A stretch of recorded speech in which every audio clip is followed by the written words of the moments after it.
Zvakaoma zvawaitita murudo macho aindichita. Ndaingosvika chiti zvichachinja nekufamba kwenguvawo uchachinja.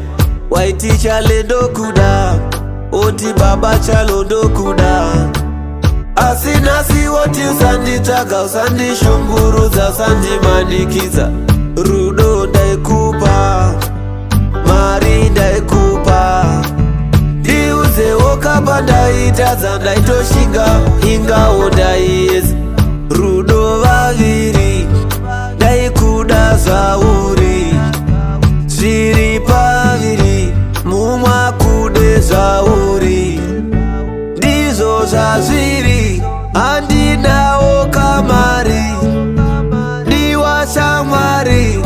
Ndikazifunga ndochema, chido mangwana chandifunga, chiwaka mangwana chandifunga, chido mangwana chandifunga. Zvese zvawaitita uchandifunga, chido mangwana chandifunga, chiwaka mangwana chandifunga, chido mangwana chandifunga. Zvese zvawaitita uchandifunga.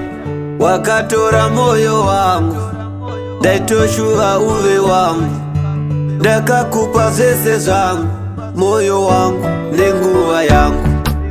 Pepa ungandidaro nerudo rwandaive narwo, rudo rune naro mumwe wangu usadaro. Mukufara ndinewe, mukurwara ndinewe, mukusuwa ndinewe, kana mukuchema ndinewe. Rudo rwangu ruhombe, zvemakwikwi handizvigone. Takakupa chihombe, rudo here zvibvunze. Ndakakutadzirei, ndakakuitirei, chaita undidaro, undidaro nhasi. Chido mangwana chandifunga, chiwaka mangwana chandifunga, chido mangwana chandifunga. Zvese zvawaitita uchandifunga, chido mangwana chandifunga, chiwaka mangwana chandifunga, chido mangwana chandifunga. Zvese zvawaitita uchandifunga.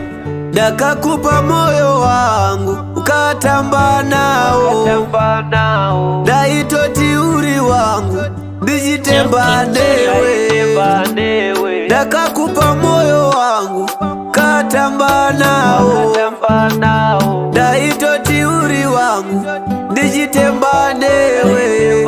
Chido mangwana, chiwaka mangwana, chido mangwana, chiwaka mangwana, chido mangwana chandifunga, chiwaka mangwana chandifunga, chido mangwana chandifunga. Zvese zvawaitita uchandifunga, chido mangwana chandifunga, chiwaka mangwana chandifunga, chido mangwana chandifunga. Zvese zvawaitita uchandifunga, chido mangwana chandifunga, chiwaka mangwana chandifunga, chido mangwana chandifunga. Zvese zvawaitita uchandifunga, chido mangwana chandifunga, chiwaka mangwana chandifunga, chido mangwana chandifunga. Zvese zvawaitita uchandifunga.